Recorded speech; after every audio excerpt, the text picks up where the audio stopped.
I'm only good for vacation. No, for that.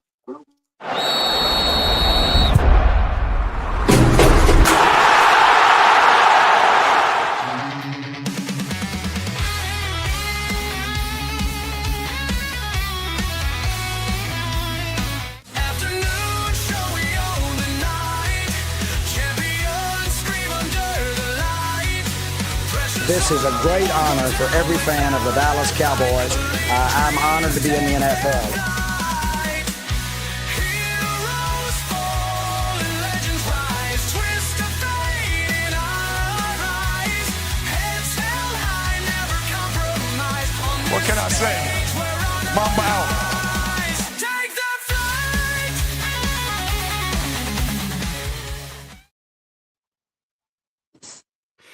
What's up, everybody? It's your boy Jay McLovin here on the afternoon show on Elite Sports and Entertainment Network. Got Tony, we got Frankie C, and we got Gonzo Chris on the show. What a time to be alive with all the injuries and all the upsets. Tony, floor is Yeah, but yours. we're having a heat wave here. It's like 8 degrees. It was 31 degrees last night, Tony. I was out there wrapping plants. Melanie had me out there wrapping plants. It got down, I think, minus 10 here. Not Yeah. counting the wind chill, but probably about minus 30 for the wind chill. But yeah, we're trying to get warmed up. All right, guys, let's jump into it. Let's give some NFL scores, and we'll talk some games and some injuries, and we'll go from there. First of all, Baltimore defeated Cincinnati 24-0. Philadelphia all over the Raiders 31-0. Houston defeated Arizona 40-20. The Chargers ended KC's playoff run, defeating them 16-13. Buffalo defeated New England. What was the final score of that one? 35-31. 35-31. Okay, I had as a tie. I can't write. Okay, Jacksonville 48, Jets 20. Washington 29, the Giants 21, Chicago 31, Cleveland 3, Seattle defeated the Colts 18-16. New Orleans upset Carolina, beat them twice this year. New Orleans over Carolina 2017, San Francisco all over Tennessee 37-24. The Rams outlasted Detroit 41-34. Minnesota over Dallas 34-26. Guys, let's jump right into some of the games. Let's jump into the probably the best game of the day. I would probably think Buffalo and New England. New England got off to a fast start. Let's do the stats here real quick. Buffalo 349 total yards, 181 passing, 168 rushing. They had no turnovers. Had the ball 35 minutes. New England 385 total yards, 139 passing, 246 rushing, man. They really rushed the ball well against that Buffalo defense, which was not surprising. And then they did have an interception, but only had the ball 24 minutes. The big thing here, I mean, Buffalo had a big lead, 24-7 at half. And like Frankie said before the show, Buffalo's quarterback went crazy like he normally does and very capable of doing. And they outscored New England 28-7. So a really good game, and let's go right to Frankie. Yeah, yeah, it was really a good game in my part. I was happy in the first half, going into halftime 24-7, and I'm over here thinking to myself, listen, I can't get too excited because of what Buffalo did the week prior to Cincinnati.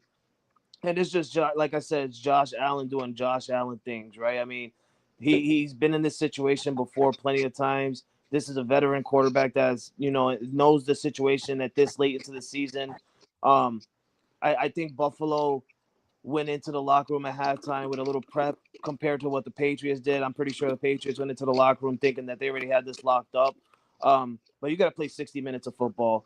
I mean, you got to do it. You can't just go in the first half and feel confident because you're up 24-7.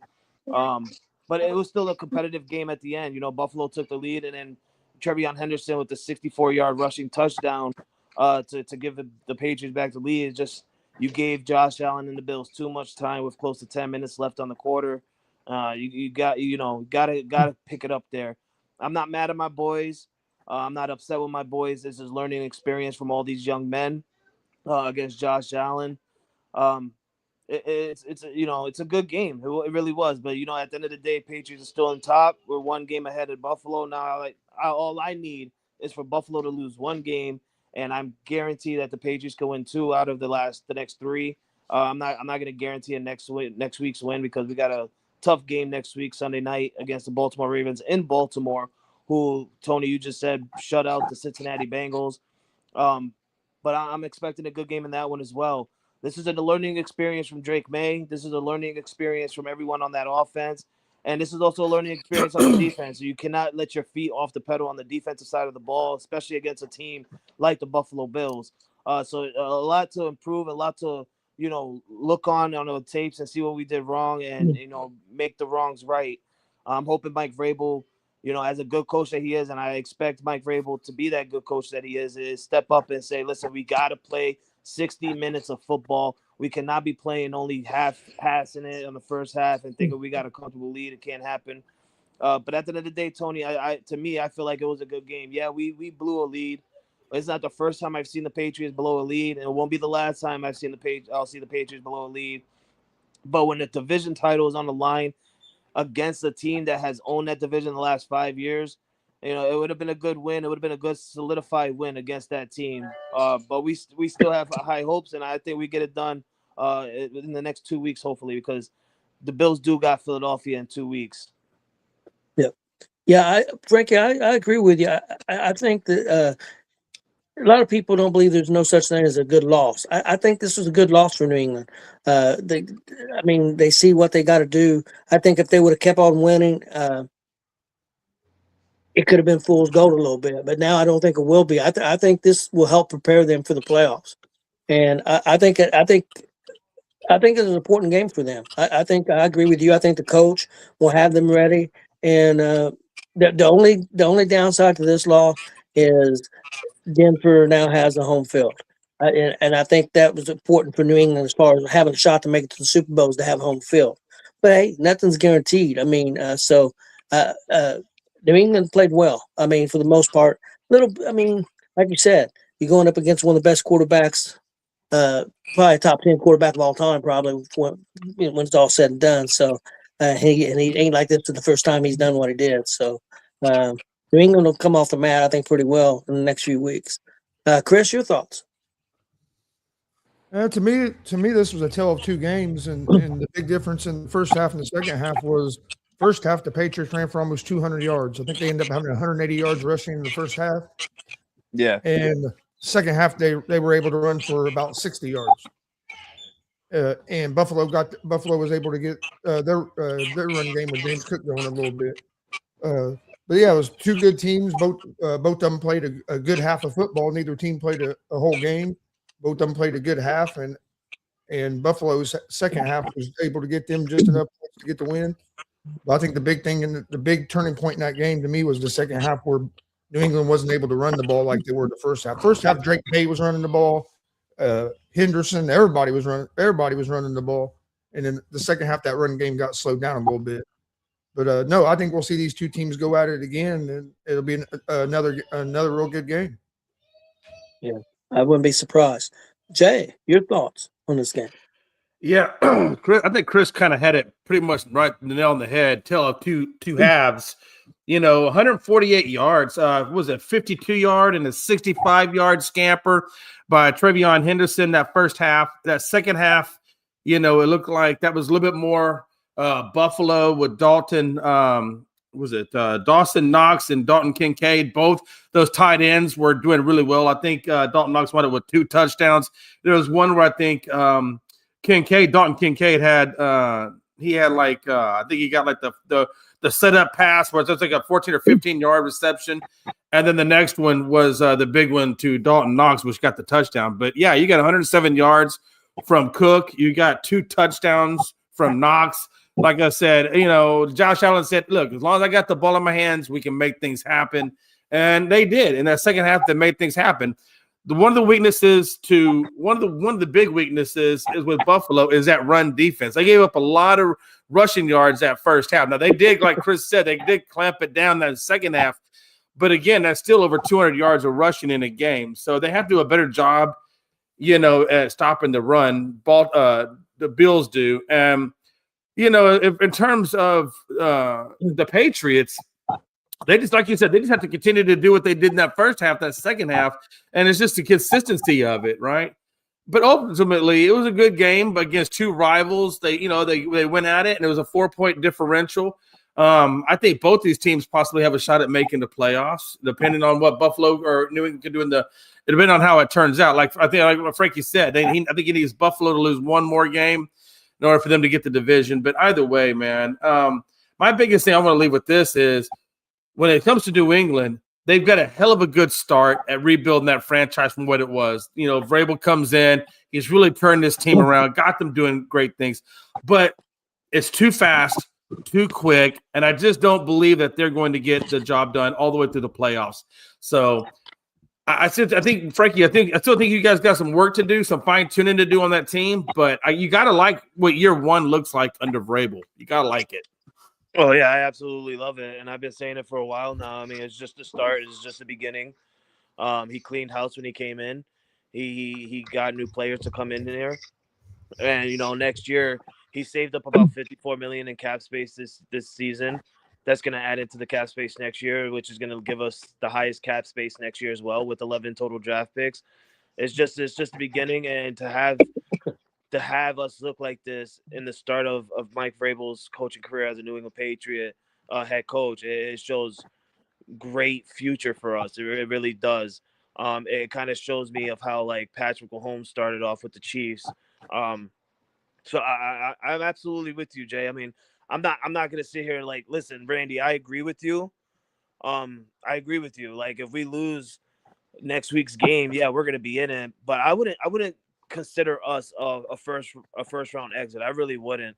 I feel like Drake May is still, a competitive quarterback that can get a win. The defense is going to come back healthy, because everybody's forgetting that we don't have Milton Williams right now because he's got hurt, but he'll be back by playoffs.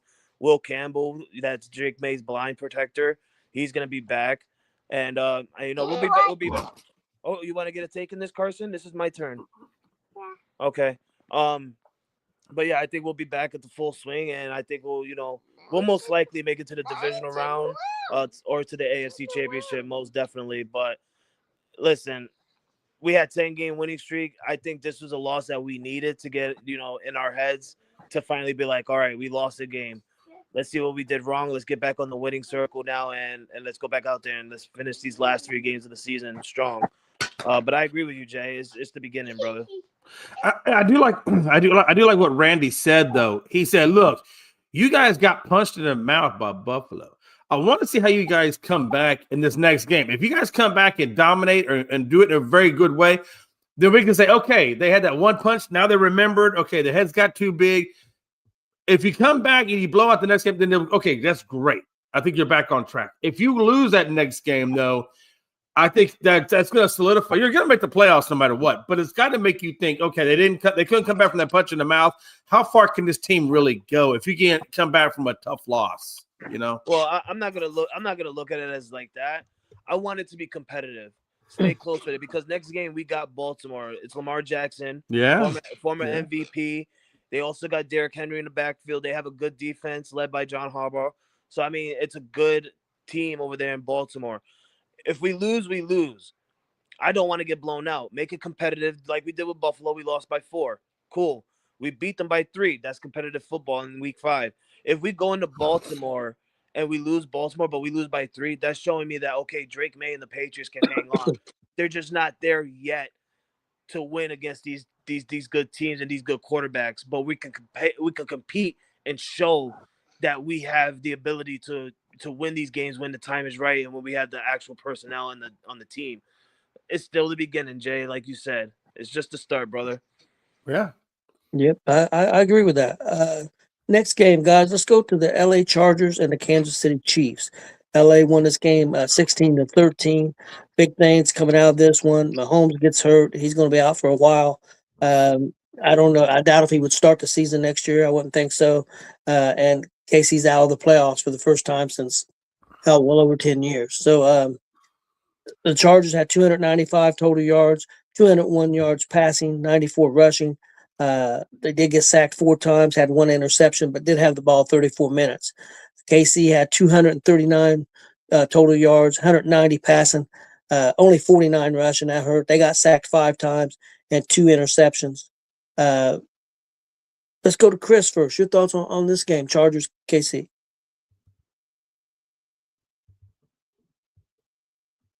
This game was about what I thought it was going to be. I figured it'd be a low-scoring, kind of ugly game because that's about how both these teams have played this year. Chargers are trying to get a little bit healthy on offense. Hiller quarterback just 2 weeks removed from a hand surgery and has played, or actually not 2 weeks, about a week and a half, and has played 2 games in that period of time. But to me, it comes down to the same thing New England's had all year. They just can't make that big play when they need to. If you watch all their games, every loss they've had has been almost by 1 possession. It's all been close games, and these are the games they won last year. Last year they won all these close games. This year they're losing them, and the Chargers are kind of reverse of that now. The Chargers usually always lose these 1 possession games, and now with Jim Harbaugh there, they're starting to win these these 1 score games they used to lose and keep them out of the playoffs. But no, it went about what I expected. Chargers defense played pretty good. Herbert made plays when he had to, and then of course for the Chiefs, not only were they already out of the playoffs, they lost their big time quarterback for the rest of the season with a torn ACL. So wasn't a good day for the Chiefs at all, but big win for the Chargers to get them to 10-4 and keep them where they want to be. Yep. Jay, your thoughts? Yeah, I think Chris kind of had that right. It was a big game. I think it was a bigger game for the Chargers just because I think the Chiefs knew that their playoff aspirations weren't exactly the best, right, with their record and whatnot. But the Chargers definitely had something to play for with the wild card and or possibly even the division. So it was a big game for the Chargers. Chiefs was devastated a little bit because Patrick Mahomes obviously took that ACL hit. I think you might see Patrick Mahomes maybe mid-season next year, depending on how fast he can heal back from that ACL. But I would say probably maybe like mid-season next year, possibly. But yeah, look, they couldn't run the ball, right? Neither team could really run the ball. I think the Chargers were averaging about 3.1 yards a carry. I think the Chiefs were averaging like 2.3 or 2.4. And then they had 45 yards rushing. So it's not like they could run the ball. They passed the ball fine. Pat did have 2 interceptions, but at the end of it, they just get outperformed. They get outplayed. And unfortunately, Patrick Mahomes took the hit. That was a big hit to take, I think, but we were talking about in pre-show. I'm wondering where the Chiefs go from here. Do they retool and say, look, Kelsey's done. Most likely he's going to retire. Pat's not going to be back till mid-season. Who's your big playmakers? Your defense is still a little suspect. I mean, they have a lot of things in that Chiefs team that needs to be looked at and redone. So I think the Chiefs dynasty is kind of come to an end. I don't think you're going to see more of that Chiefs dynasty, but I do look forward to see the next chapter of Patrick Mahomes and the rebuild mode. Does he stay there and go through the rebuild, or does he try to go someplace else that doesn't have a rebuild? I think he's going to stay there, but it's going to be curious to see where the Chiefs go. Mahomes only threw 1 interception. Yeah, I thought it was 2 he had thrown. No, Gardner Minshew threw the other interception in the last 10 seconds of the game. Mahomes only missed like 20 seconds of the game. He didn't miss that much of the game, but Mahomes only threw 1 interception in that game. Yeah. I didn't catch. I watched the Chiefs on Red Zone, so I didn't get to catch the last 10 seconds of it because I was watching most of it on Red Zone. But yeah, that sucks though. But yeah, I think the big key for Kansas City to rebuild is they've got to get a running game. Even more now than ever without him for the first half and for the rest of his career. He needs help at the running, be able to run the football better. So I think that's one of the big things they've got to come up with. Frankie, your thoughts on this game? Yeah, I'm going to be opposite from Chris and Jay, and I'm just going to sit here and say I'm absolutely proud that the Kansas City Chiefs are eliminated from the playoffs. I'm actually proud that the Chargers beat them and swept them twice in this year. And I'm actually proud that this is probably going to be the last time we see Travis Kelce in a Chiefs uniform. Listen, as a Patriot fan, I'm sick and tired of everybody comparing Patrick with Tom, which this is another example, right? And I'm saying it out here. Patrick Mahomes tears his ACL in the same amount of time where Tom Brady did after Tom Brady won his 3 Super Bowl rings. All right, he leads the Patriots to the Super Bowl in 2007. He loses it to the Giants. Same way with Patrick Mahomes. He leads the Chiefs to the Super Bowl in 24, loses it to the Eagles. The next following year, they both tear their ACLs. It's an exact same amount of time, 10 years into the league or whatever like that. Patrick Mahomes needs to stop being like Brady. Can you walk away? I'm talking about Brady and Mahomes. Get out of here. I'm tired of people comparing it, and then like you see something like that, and it's like, oh my God, like Patrick Mahomes got to do this. I enjoy this. I really do. I don't feel bad for Patrick Mahomes. I really don't. I mean, it sucks. You tore your ACL, but every quarterback has done it. Every person has teared the ACL before. It's more of the fact, like, and I hear Jay, he's probably gonna be back mid-season next year, possibly not. We still haven't heard the grade of the injury. It could be grade 1, grade 2. If it's grade 3, if it's a grade 3 tear on the ACL, he's out for 12 months. That's a full year. So we're not gonna see him back next year at all. If I'm the Chiefs, I wouldn't even start him if it's a grade 3. But Chris, look at me when I say this. You got to be happy. Fuck the Chiefs. Excuse my language. They've been in this damn thing for goddamn too long, and it's about time we get some new faces in the AFC playoff. And this is coming from a Patriot fan who was back in the day always in the driver's seat of the AFC playoffs. But I feel good right now. Am I happy that he tore his ACL? No. I don't want to ever see a player tear their ACL. I don't even feel proud for Micah Parsons. I know Jay does, because Jay's over there like, oh, Jerry Jones is right. I know Jay does. What if it was Kevin Durant that tore the ACL? If it was Kevin Durant, that's a whole different thing. I know if it's an ACL tear, then that, we'll talk about that another time when it happens. It'll be even more special now because he's on the Houston Rockets. But that'll be another time. But I don't want to wish this on Patrick Mahomes, especially with a player like him. He's a great player, and it sucks. It just so happened it had to happen on this year where they don't look that good at all. Like they're fully depleted. Like the run game, like you guys have said, the run game that I'm not even gonna mention the run game because they haven't had one all year. So there's no point in actually like caring about that run game because are we really gonna sit here and be like, oh yeah, man, the Chiefs, that run game, they only have 43 yards, Of course they have 43 yards, guys. They've been having 43 yards or less all damn year. The only person that was running is Patrick Mahomes. And look what happened. It finally caught up to him. You want to run and scramble on the play, boom, tear your ACL. There's a bunch of people out there that are like, oh, that was a dirty hit. That was a dirty hit. No, it was a clean tackle. He just tweaked it wrong. It sucks, but it happened. Yeah, most definitely. Okay, guys, let's move on to the Rams versus Detroit. Rams 140-134. Rams 519 total yards, 159 yards rushing, 360 passing. Only had one interception. Had the ball 33 minutes. Detroit 396 total yards, 70 yards rushing, 326 yards passing, and only had the ball 26 minutes. Detroit got off to a fast start and got the lead. But again, we've talked before, guys, on the show. Detroit is good when they can run the football, and they only ran the ball for 70 yards. And I think that's the big thing.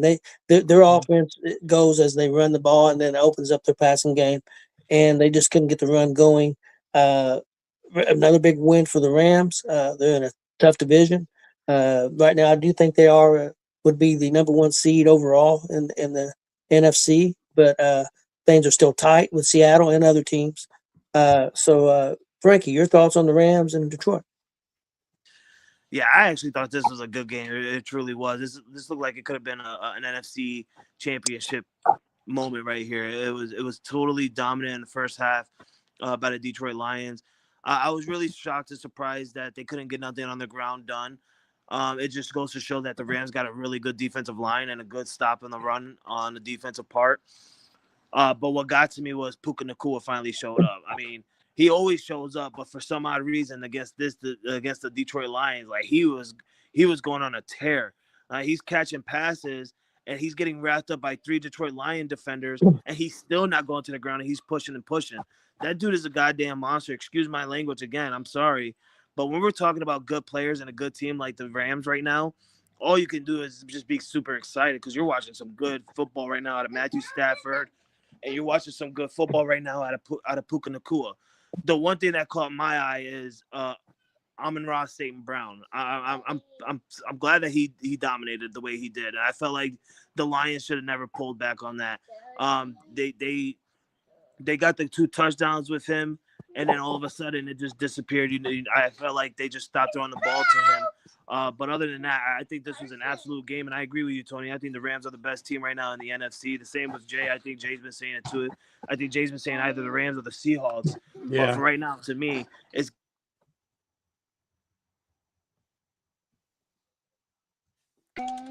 I think we lost Frankie, or maybe. Oh, there's Carson. Good time. yeah, I'm here. I just got so many kids around me talking. I'm trying to like tell them to shut the hell up. But yeah, I think right now in the NFC it's got to be the Rams, Tony. Okay, Jay, your thoughts on the game? Oh, on the game, because if it was not having too many kids around me, I'm like, maybe you got to think about duct taping. I can't say that out loud. No. The game itself, Detroit and Rams. It's good. I really thought when the Tua went down, I wasn't sure what happened to him, because when he tried to get up and then he fell back down on his arm, I was like, oh God, maybe it's, but it turns out it wasn't, which is good. I'm glad it wasn't anything serious, right? Same thing with Devontae Adams. I really thought when he pulled up like that, I thought he really blew out that hamstring. But now it looks like he could be back soon, hopefully. So, at the end of the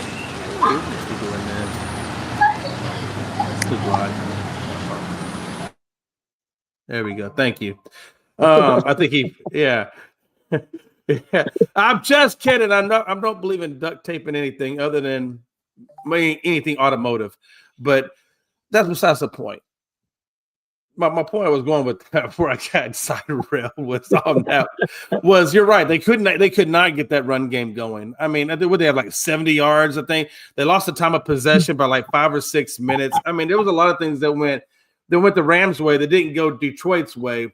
And again, it goes back to Detroit just being inconsistent. I think they're being inconsistent for most of the year. And I think that's just another part of it. And the Rams, I have said that, and I think Chris has been saying it. The Rams are probably the best team in the NFL. I think Seattle's right behind them at number 2 in the NFL. And then you can put anywhere you want after that, whether it be the Broncos or Eagles or whatever at number 3 or 4, whatever.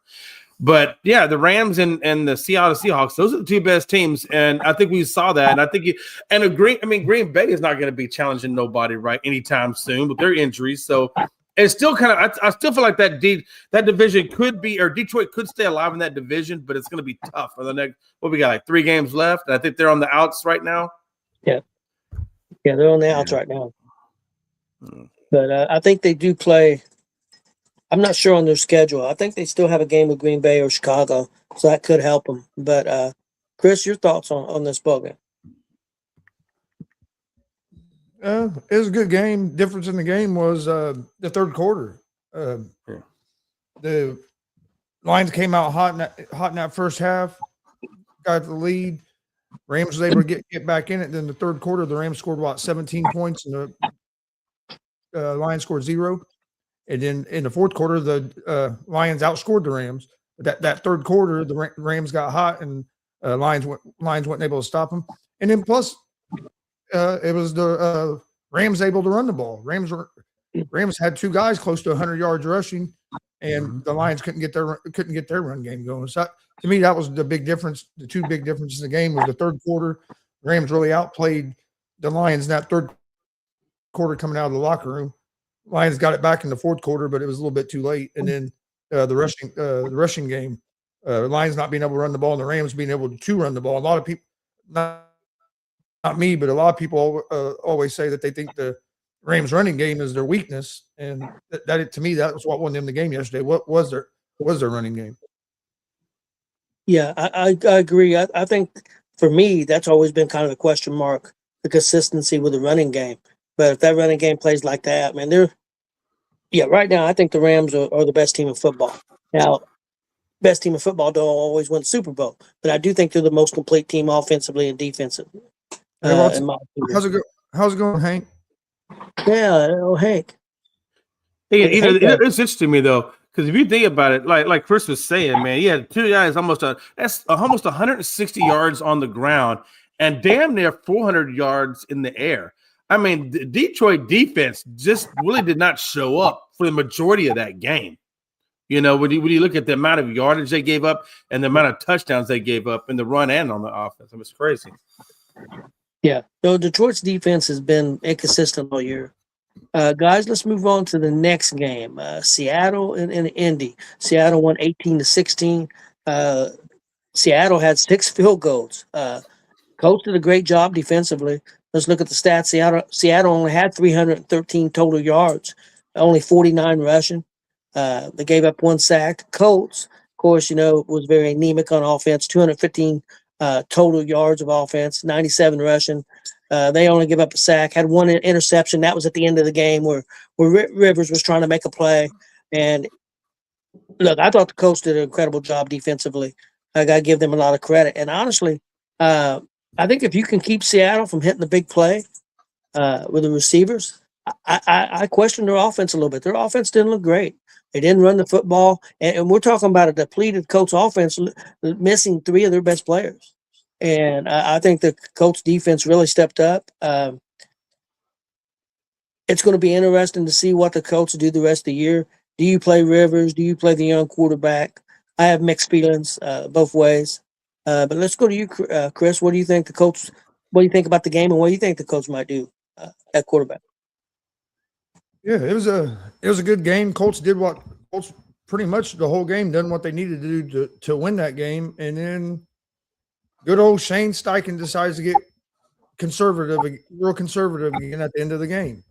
I understood you had to go into that game with a little bit of a conservative game plan because you're starting a new quarterback that hasn't played for you before. That he's played for you before, but not this season.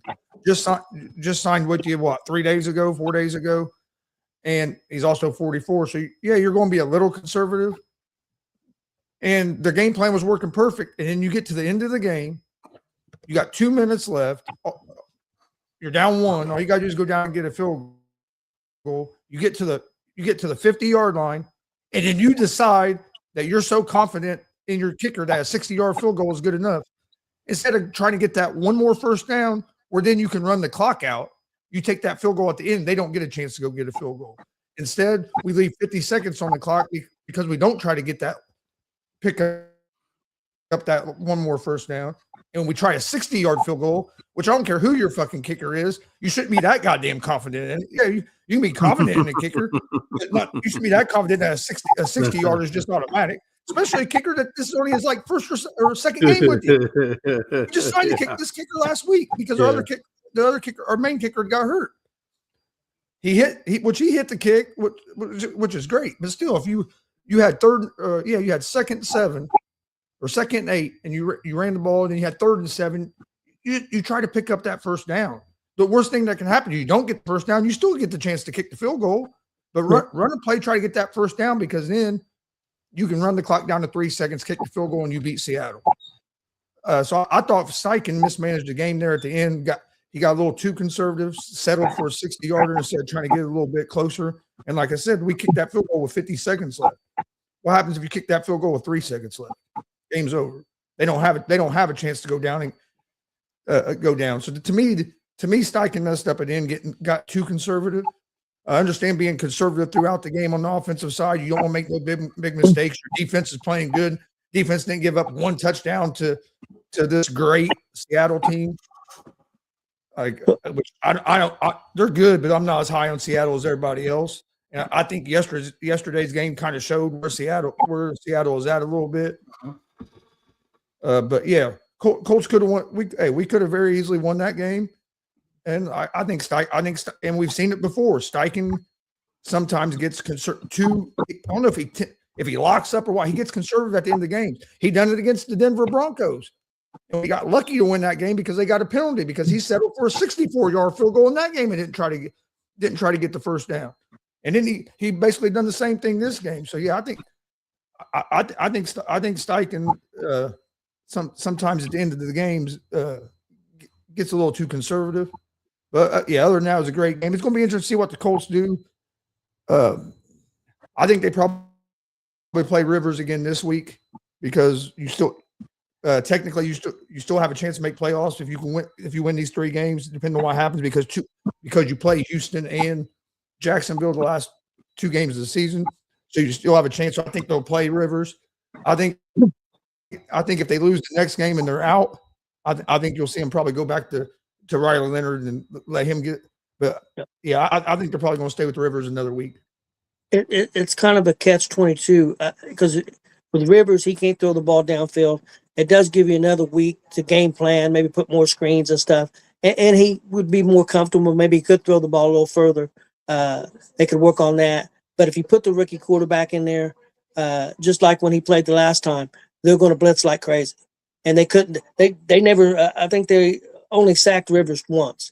I mean, so he's getting rid of the ball. So where the young quarterback doesn't have that opportunity, he doesn't know defenses as well and stuff. So he's probably going to. They're going to bring the pressure. Yeah, Rivers got us. Yeah, Rivers got some like the right plays. Hey, Rivers played great yesterday for a guy that hadn't played for 5 years. Like it wasn't his fault. Like I said, to me, it was the coach at the end of the game trying to make that first down. Throw it one of the screen passes that you've been throwing all day that had been working, or even if it don't work, try it. Yes. I'd rather you try to get the first down and hey, okay, you don't get it. Okay, big deal. Then to basically just take a knee and let's settle for a 60-yard field goal. Yeah, our defense has been playing great, so I understand. Hey, you think your defense is going to be able to stop them in 50 seconds?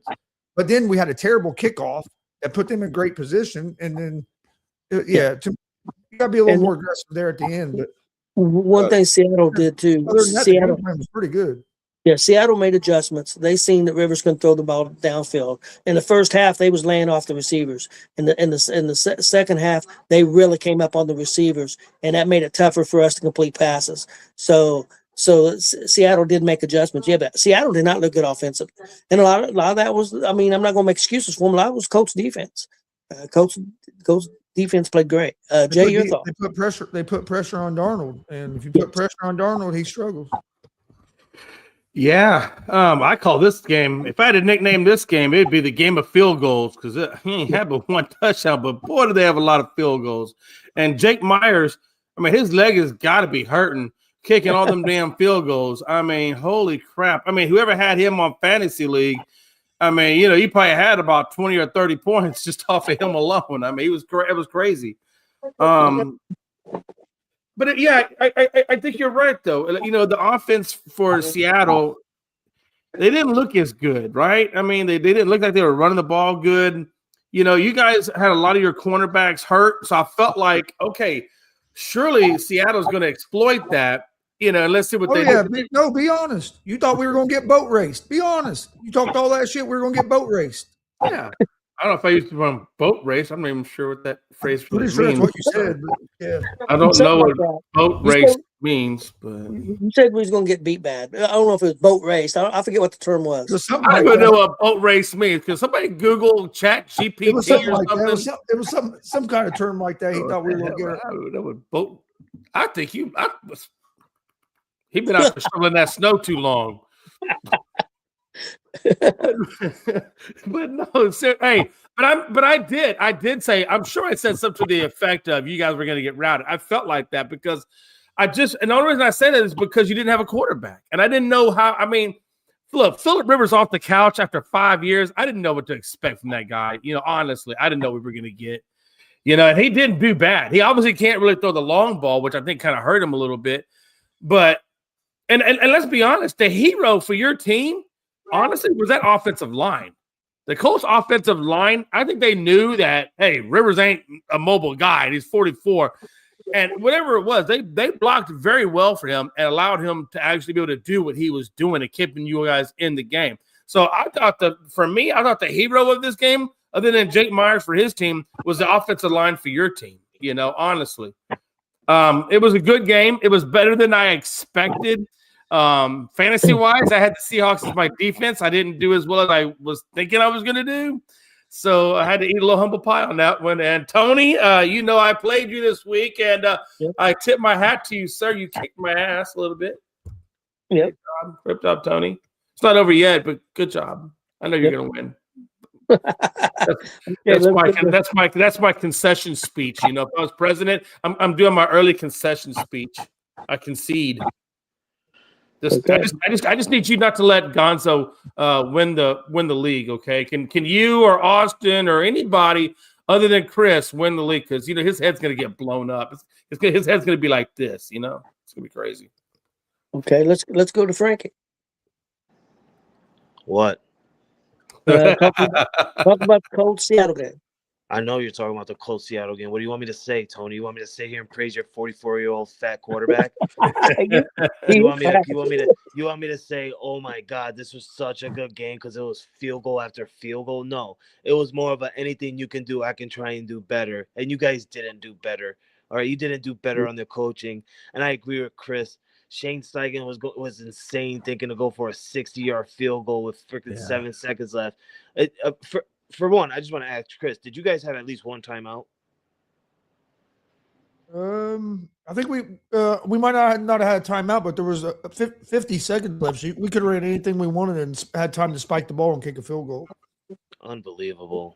Yeah, that definitely was bad. I don't know what's worse. All right, I don't know what's worse. Either that or the fact that Seattle had it come down to a field goal against the Colts team who literally you guys stepped up defensively. Congratulations on that part because your defense is really hurt right now. And the fact that your defense stepped up really good against a good Seattle Seahawks team, that's a good part. And I think that's the MVP of your team for yesterday. And I know Jay, he just said the offensive line, which he's right because they protected Phillip Rivers well. But in my eyes, the MVP for that game has got to be the Colts defense because this could have gotten out of hand. It could have got worse. But the fact that you guys rattled Sam Darnold, it's nothing new to me. I've seen Sam Darnold rattled many times. And when you rattle him like that, he doesn't play well. And Chris is right. And I don't think he doesn't play well. I think when you rattle him like that, he sees ghosts. And I'm going to keep saying that until the day I either die or the day he dies or the day he retires. Who made him see ghosts the first time? Against the Patriots. That's true. Hey, Frankie. Hey, what do you think about this here? Right here. Look at this. It's more to let you know. Oh, Rob's coming out slinging. He listen. I was dealing with him. He's not gonna get me, and I see what Jay's trying to do. Jay think he could do what I can do, but I'm not Jay. All right. I'm a different person from Jay. If I was to do it to Jay, Jay's gonna come in with some fire like, no, not me. All right, I don't listen to people like Rob. He's a Seattle fan, Jay. He's a Seattle fan. You know why he's mad? Because he should have ran the ball in Super Bowl 40. Not that's why, but he didn't. And who got the ring, Robert? So you can say whatever you want. At the end of the day, we got a ring. You don't. All right. I mean, you do got a ring, but not over us. So it doesn't get to me. It doesn't get to me at all. At the end of the day, he's a Seattle Seahawks fan, and you had to win by 3 points against an injured Colts team with a fat 44-year-old quarterback.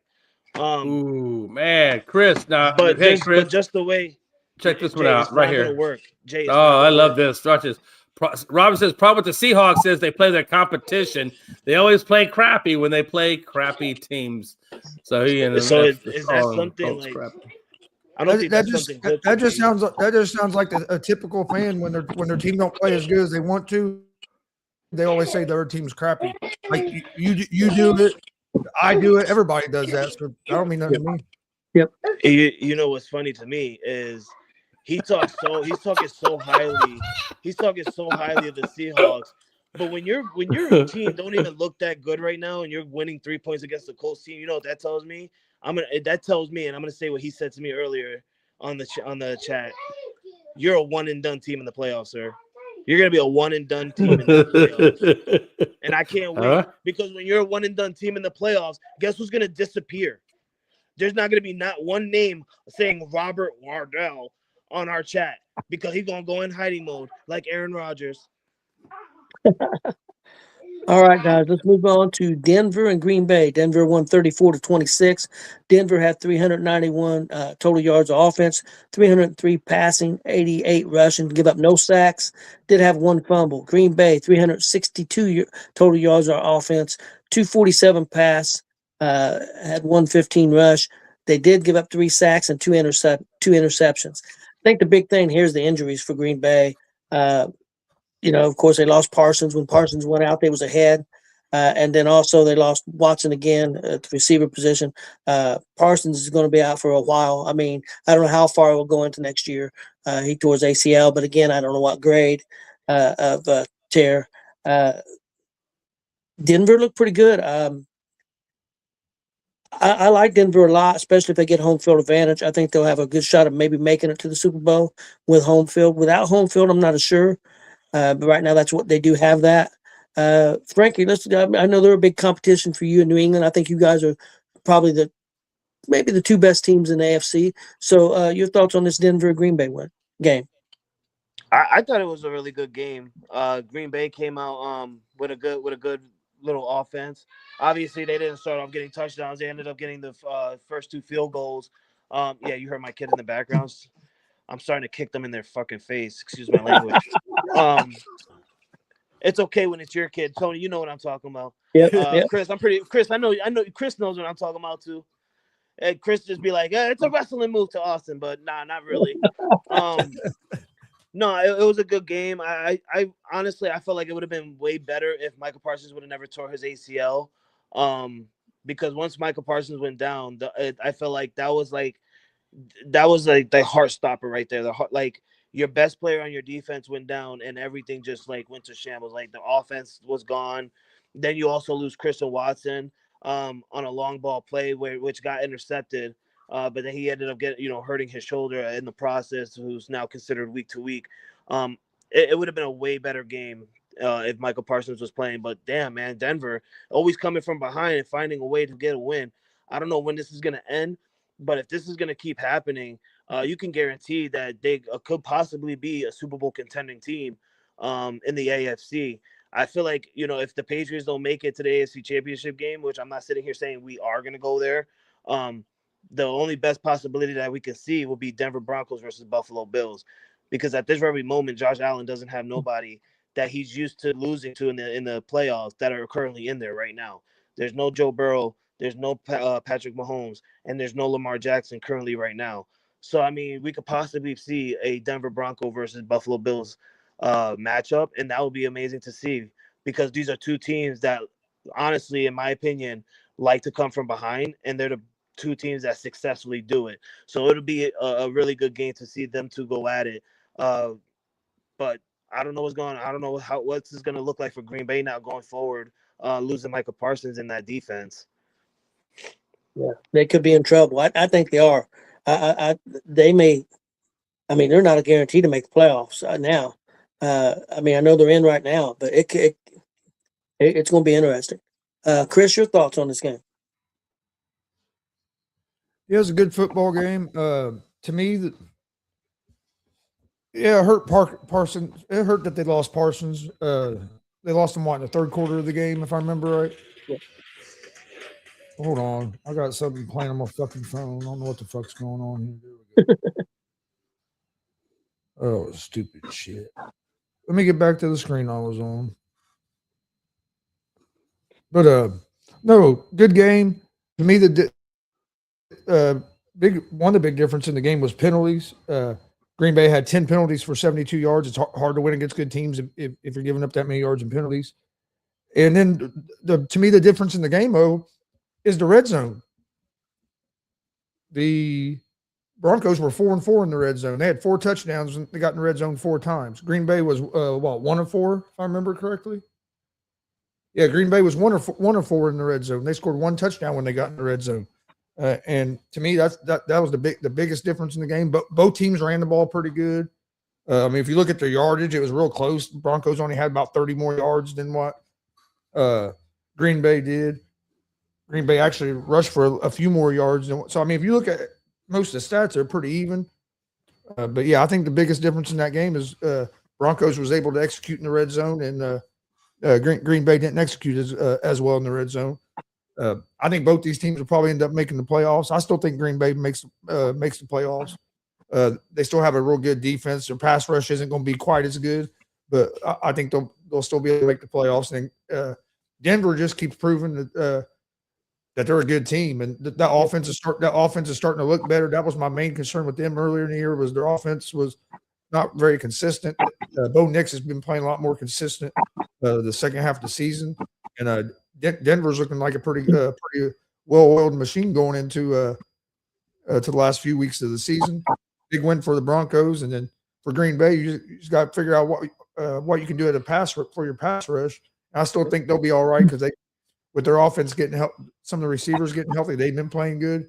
But yeah, the big thing to me was on this game was the production in the red zone by the Broncos. You're not going to win very many or lose very many games when you go perfect in the red zone.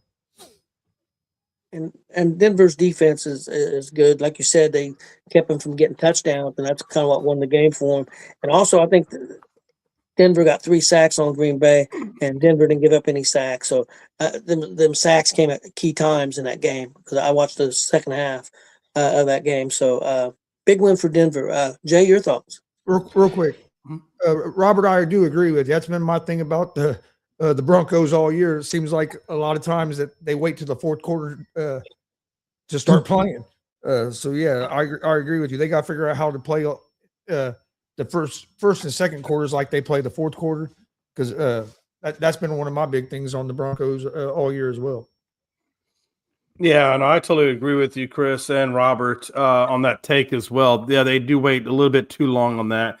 This is an interesting game. Number one, I felt like Denver with this win now has the best record in their league now, and I think the Patriots go to the number 2 team or number 2 seed in that. But when you look at that, they didn't run the ball. If I'm thinking correctly, Denver only ran the ball for like 3 yards a carry, somewhere in that neighborhood.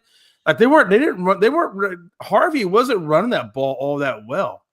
But what they did do well is defensively. Patrick Surtain is a hell of a good corner, and obviously that's the one where Watson goes out with the injury. I think Surtain fell on top of him, or he fell on top of Surtain, one way or the other. That's where he gets that stomach injury, which he went to the hospital for. So I guess he's going to be okay in terms of Watson. But when you look at this is the second time I think in Bo Nix's career that he's thrown 4 touchdown passes to 4 different receivers. And so that just kind of tells you. And at Green Bay's defense, before Parsons goes out, Green Bay's defense is a pretty good damn defense. It's not like he's going against a slouch defense. So I thought the team performed well against Green Bay. Obviously, Green Bay is going to take a step back. Chris, I think you're right. I think they probably do make the playoffs as a wild card team. I don't think they're completely out of that. But it definitely opens it up for the Bears to continue doing what they're doing in that division and soaring in their division. But at the end of the day, though, Broncos came out and played well offensively. Defensively, I thought they did a great job, and they took the win. Yeah, Green Bay still got a shot for the division, and they got a shot to not make it. I mean, Green Bay, I know, still plays Chicago one more time. Right. That's a big game. I think Detroit maybe have a game with one of those teams or maybe both teams too. So it's still going to be interesting. Detroit's on the outside looking in, so it's going to be tough, a lot tougher for Detroit. The big thing is Green Bay was ahead 23-21 when Parsons got hurt. And Right. it did have an effect on him. There's no doubt about it. But like you said, you he's gone now. You got time to make adjustments and be more prepared, without him. The key thing for me, though, on that, honestly, is can that defense step up without having Parsons there? Because it took Dallas when we lost Parsons. It took Dallas, and we had to bring in free agents to help us out. Now at this point, Green Bay really can't bring in free agents. They have to work with what they have. And I don't know if what they have defensively is going to be enough to take over the division from Chicago. I might be wrong on that, though. Yeah. One other thing on Denver, real quick. I think that like you said, they've not played well a lot of times, and they play well in the fourth quarter. That could come back to bite them because you get in the playoffs. If they, for example, let's say they played New England and New England jumps on them like they did Buffalo. I don't think Denver comes back. I don't think Denver comes back on them like Buffalo because they don't have an Allen. So, I mean, I'm not saying Nick is not a good quarterback, but he's not Josh Allen, at least not yet, for sure. So I think Denver's got to be careful. They've got to play more consistently 4 quarters if they want to make a run in the playoffs. Okay, guys. Next game up, Minnesota and Dallas. Minnesota winning this game 34-26.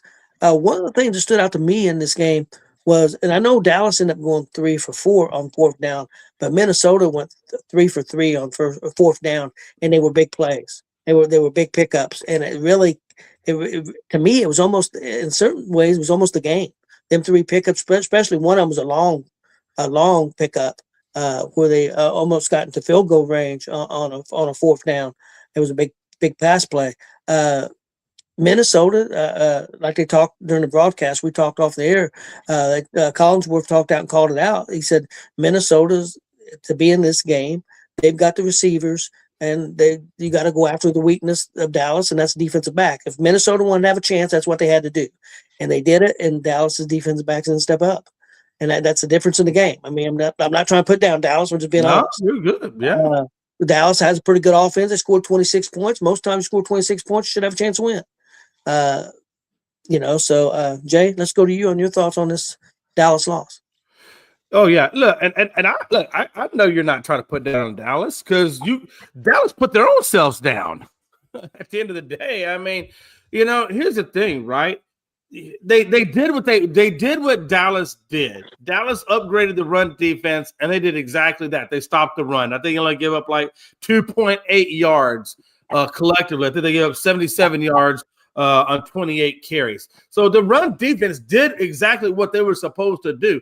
But to your credit and to your point, Tony, like you said, we don't have too good of a secondary. Now, there were a couple of good spots where Bland was really tattooed on top of Jefferson and did a good job blocking some of those passes. I'll give a shout out to Bland. And I thought Ravel did a good job as a rookie coming in for, I think, his 2nd or 3rd game ever since being drafted. So I thought he did a pretty good job. But ultimately, we did. You're right. We lost a battle in the secondary, and that's where they got us, And it is what it is at the end of the day. I felt like Javonte Williams did a good job running the ball. I felt like Dak did a good job passing the ball. We just didn't have enough on that secondary side, which is our main weakness. I think our pass rush could have been a little bit better. But again, when you don't have a quote-unquote legitimate pass rusher, it's hard. And I think we did the best with what we had. But I'm hoping that when we go into this offseason, they start drafting, they better draft some pass rushers. And they better do what they can to find a good pass rusher. Yeah, Dallas has got a lot of questions. Do you sign Javonte Williams back? I think his contract's up. I think it goes on 1 year. And then you also got Pickens, who's one to get paid. So there's 2 big things. Can you get that done? And can you get better your defensive backs? You got to get better defensive backs. Pass rusher helps, but they've got to get better in the backfield, defensive backfield. Chris, your thoughts on this game? It ended up being a pretty good game. The game went a lot like I figured it was going to. Because to me, going in this game, Dallas and Minnesota are pretty 2 even teams. I know Jay don't want to hear that, but going into this game, to me, they're pretty much about the same team. Dallas has a little bit better. Dallas has a better quarterback, but their defenses are pretty similar. And there was one game between the record other than the tie Dallas had, so it wasn't like Dallas had won a lot more games. And the game came down to what came down to me was red zone again. Like Minnesota was 3 for 4 in the red zone. Dallas was 2 for 5. I mean, that's the difference in the game. Dallas missed a couple field goals, which is uncharacteristic of their kicker, especially like that dude usually don't miss. They missed a couple field goals, which hurt him, but still would have had you a little bit short of the final score. But I mean, that could have helped the game. I think the missed field goals, but to me, it was a red zone. Minnesota was able to punch the ball in where Dallas had to settle a few times. But no, pretty good football game. Reason I chose Minnesota in this game was because J.J. McCarthy, if you watched Minnesota last few games, he looks like he's starting to get it a little bit. He is improving. So I thought their offense would play better. Their offense played a little bit better. And then and they were able to get a couple sacks on Dak. But yeah, good football. It was a good fun football game to watch last night for a night game. Probably better than a lot of people thought it was going to be. A lot of people probably would just saw that as a Sunday night game, figured, oh, this game isn't going to be a real good game. Dallas might blow them out, or there ain't going to be no point. You just never, you know how the games go. But no, it was a good competitive game. And Minnesota was able to pull it out. Yeah, it's a game Dallas definitely could have won. I did one thing. I did see article that Minnesota's coach was pretty upset with McCartney for his little thing when he ran in the end zone, the way he did the football, and I heard the coach. I did the gritty. Yeah, I heard the coach got on him. Also, I did like that fake. It was the fake. Was it the punt or was it a field goal? Which was it? Dallas pulled off. No, it was the field goal, Field goal. and then he ran off to the That, side. that, that was well done. Dallas's defense done a good job on Justin Jefferson. They had Justin Jefferson tied up all night. Like he could. I think he only had 2 receptions. He couldn't get going. I mean, like their secondary, Dallas's secondary didn't play terrible. Yeah. Chris, I wanted to go back to something because the guy asked a question and we didn't address it. Jeremy Perry, who's a big Bears fan, he asked a question about the Colts and the coach. He was wondering, do you think he'll be there next year? Does he get fired? I don't know. I was thinking about this last night. That's something I still got to think about a little more and do a little more research on before I come with the exact answer. I think there's a possibility. You just don't know because you got new owners. Yeah. I mean, we're all as Colts fans, and even not even Colts fans, just as NFL fans. You're used to Jim Irsay being the owner, and what would Jim do? Well, we kind of know what Jim would do, but we don't know what Carly and the other 2 sisters are going to do. I think there's a possibility he could get fired, especially if these last 3 games don't go well. Me personally, I kind of lean toward that they're probably going to keep him another year. Keep him and Ballard probably another year, and then move. And if things don't go. And the reason I say that just because of some things that happened this year, like you were 8-1, then your quarterback breaks his leg, and then it just seems then you lose. Yeah. You make a trade to get a top corner, you lose him, then you lose your other top corner. With just everything that happened. I think that Ballard and Steichen will probably get another year and see how next year goes. But I mean, I wouldn't be real surprised though if they decide to move on from Steichen to Ballard either, because I also think in a way when it don't go good, they want to put their name on the franchise and pick their GM and pick their head coach. So then it can't be said, oh, this is what this was coming from their dad's time. So I kind of lean both ways, but I lean stronger that Ballard and Steichen will be back for at least one more season. Yeah, I wouldn't be surprised if they, because like you said, they're new owners. So if they got rid of him, I think considering how things happened this year with the injuries, I think he deserves another year, even though I've not agreed with all of his calls, getting conservative. But again, he knows what he had playing in that game. I understand why he was conservative. I know Chris don't necessarily agree. I don't care that he was conservative most of the game. It's there at the end. There's 50 seconds left. 50 seconds. You have nothing to lose. Go try to get that first down. If you don't, guess what? You can still try that 60-yard field goal. But if you get the first down, it's ball game. You get the first down, then all you have to do is hit the kick in this ball game. They never get the ball back. It was just that was right there. That was the time to make your move. If you're going to play conservatives, you got to pick and choose when you're going to be a little aggressive. And at the end of the game, when the game's on the line, that's the time. Me personally, I like Steichen, but you know this. In a way, I'd like to see them. I know you're not going to be able to do it because of the way business runs. I think Steichen's a great offensive coordinator. I think the Colts need to find a way to leave him offensive coordinator and hire a different fucking head coach. Because I think sometimes trying to do both, call the plays and be the head coach, it gets a little too much for him, and he gets. But you can't do that. No, so I mean, before I said that, didn't you hear what I said? I know that's not going to happen, but that's why he's throwing these crazy things out. Me, Steichen's a great coordinator. I don't know if he's a great head coach. I have an answer for that. There have been times they've hired assistant head coaches. Hire another guy to come in and take some of that. Yeah, for sure. Some stuff that he don't, as a head coach, that he could give up. And, not everything, because he still got to make the final decision, but take some pressure off him that way, and he could be the offensive coordinator. Because there's been teams that do that before. So, I mean, I think didn't the Colts do that with Caldwell one time when he like an assistant head coach to won Super Bowl for Dungy. I think he was like an assistant head coach at one point. So I think that's something they could do. The other thing, if I can get it back in my head, I know what it is.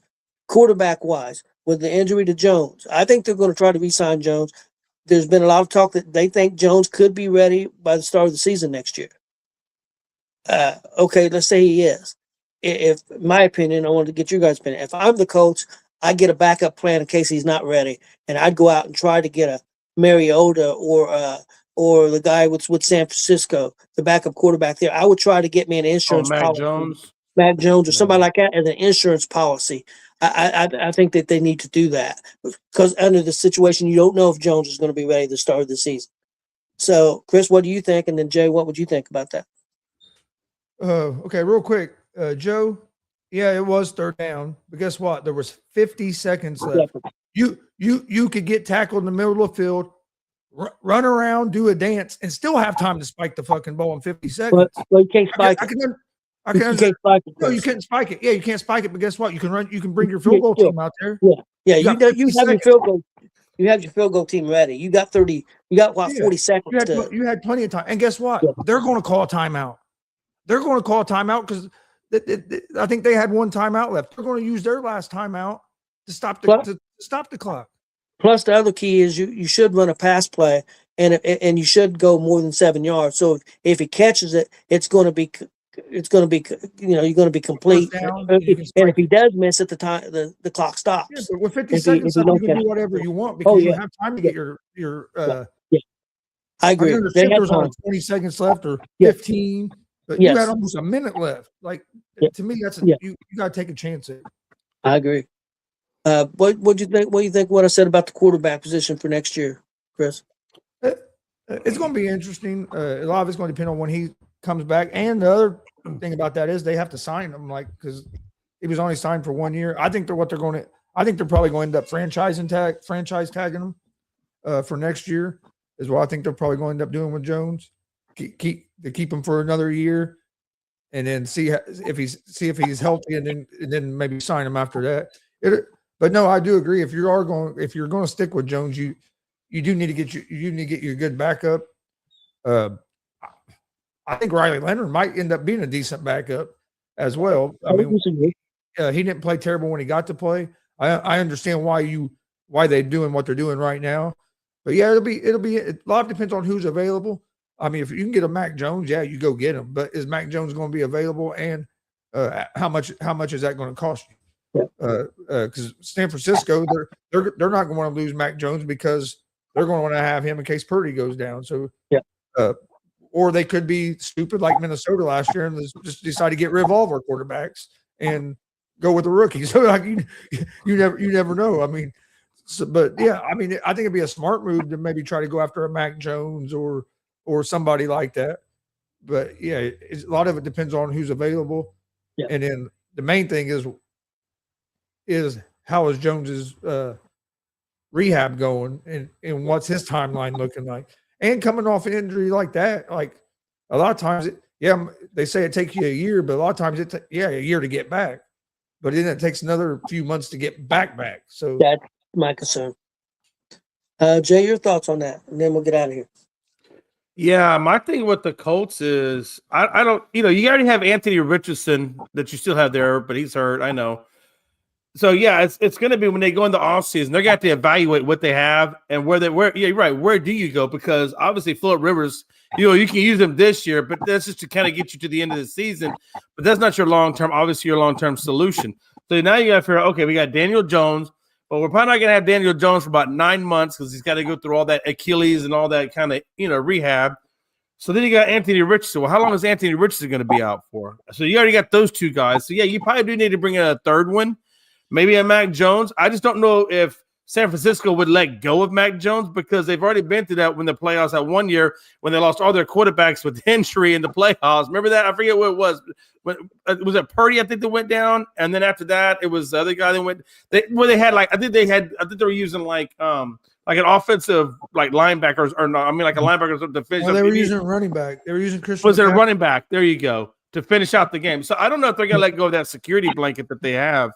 Yeah. But either way, I do think maybe even looking in the draft, Tony, and find your quarterback in the draft. Maybe I think Richardson is. I think I seen today he's cleared to come back right now. As far as okay. start activity, I don't know. I'm not saying he's ready to come back and Right. play, but he's ready to come back, start activity. This is my opinion. Richardson won't be on the Colts team next year. I don't, That's I don't just my think he will opinion. be because this will be the year they'll have to sign him to a new contract if they're going to keep him. I think with Jones' situation, you go out and find a suitable backup player or somebody ready to start in case Jones can't, and somebody with experience, and then you keep Leonard as your third guy because I think they like Leonard, and he could be a guy. They had Riley Leonard. I forgot about that. He could be a guy that sets back there for 3 or 4 years and ends up being the Colts quarterback later on. But so I think they keep Leonard, but I do think that they would go after somebody. I like Mariota. I love the guy with San Francisco. Again, would they be available? I don't know that. So Robert, if you're right and that was to happen, and the Colts get Russell Wilson, I've never said this before, but I will find a new fucking team to root for. If the Colts are enough to go get Russell Wilson, I'll pull a dad. I'm going to be a Bengals fan or a fucking. I've never done that before. I did. Y'all always say that. Y'all ain't going nowhere. Just stop talking. You're not going nowhere. Say that. No, I know, but even I know you're just speaking out of emotion right now. You went Frankie on me. Don't go Frankie. If they sign Russell Wilson, it'd be tough if they brought Russell Wilson in. It'd be tough. I mean, of course it'd be tough. I'd rather have the other guy that was their backup. Look, the Cowboys brought in Ryan Leaf, man. Ryan freaking Leaf, and I stayed there. Yeah, I take Jameis Winston before I take Russell Wilson.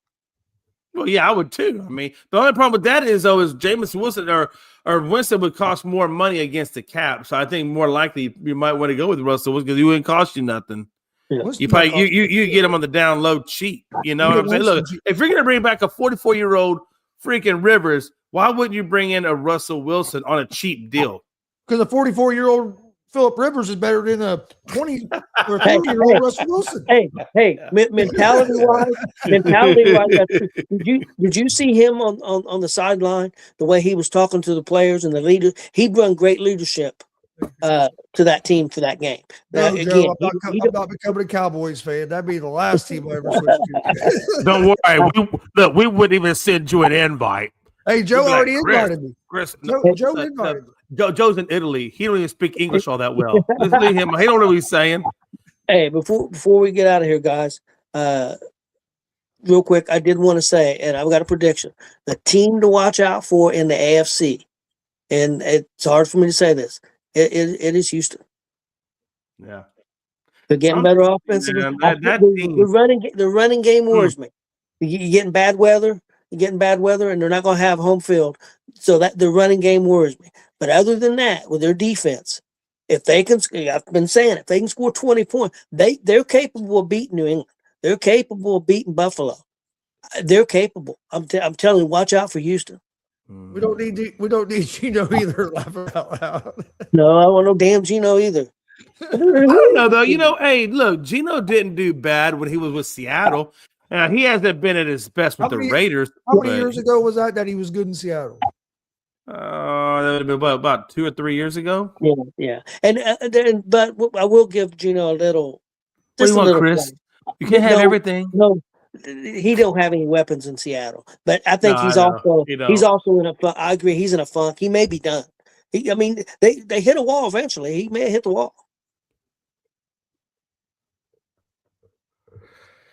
Yeah, Robert, I hear that. And again, they have an elite defense. There's nobody going to say that Houston have an elite defense. The offense, they're still kind of see what the offense is about. But, yeah, man, I mean, we're going to find out one way or the other. And Jacksonville's still playing some good ball, too. I mean, they destroyed the Jets. 28 points? I believe in Houston more than I do Jacksonville. Oh, yeah. No, I agree with you there. I'm just saying, but there's some teams out there, though, that I'm curious to see what this is going to look like. When we hit the playoffs, there's going to be a lot of craziness, I think. I think Jacksonville to me, I mean, I don't think they're the best team in there, but, I mean, they could pull a surprise. They could pull a Cinderella type thing. They have a team there. I mean, it just depends on how much do you believe in Trevor Lawrence to be consistent. Yeah, that's true. They got a good running game, and their defense is decent. All right, guys, let's get out of here. I think we had a good show. Hope everybody had a good time. Me and Chris will be back later on we got Gonzo's Wrestling Room at 6:30ish. Got a big show there and tonight, and then tomorrow we'll be back in the afternoon, and then we also got our basketball show. Chris, what's the name of that again? Thursday Tuesday night hoop talk. or Tuesday night. Hoops Talk. Tuesday night hoop talk. Yeah. So we'll be talking some college basketball a little bit and some NBA. So on Tuesday night at 10 p.m. Eastern, 9 o'clock Central. That is affirmative. Hopefully everybody has a great day. If you're in a cold place like me, try to stay warm. And see everybody tomorrow. Deuces.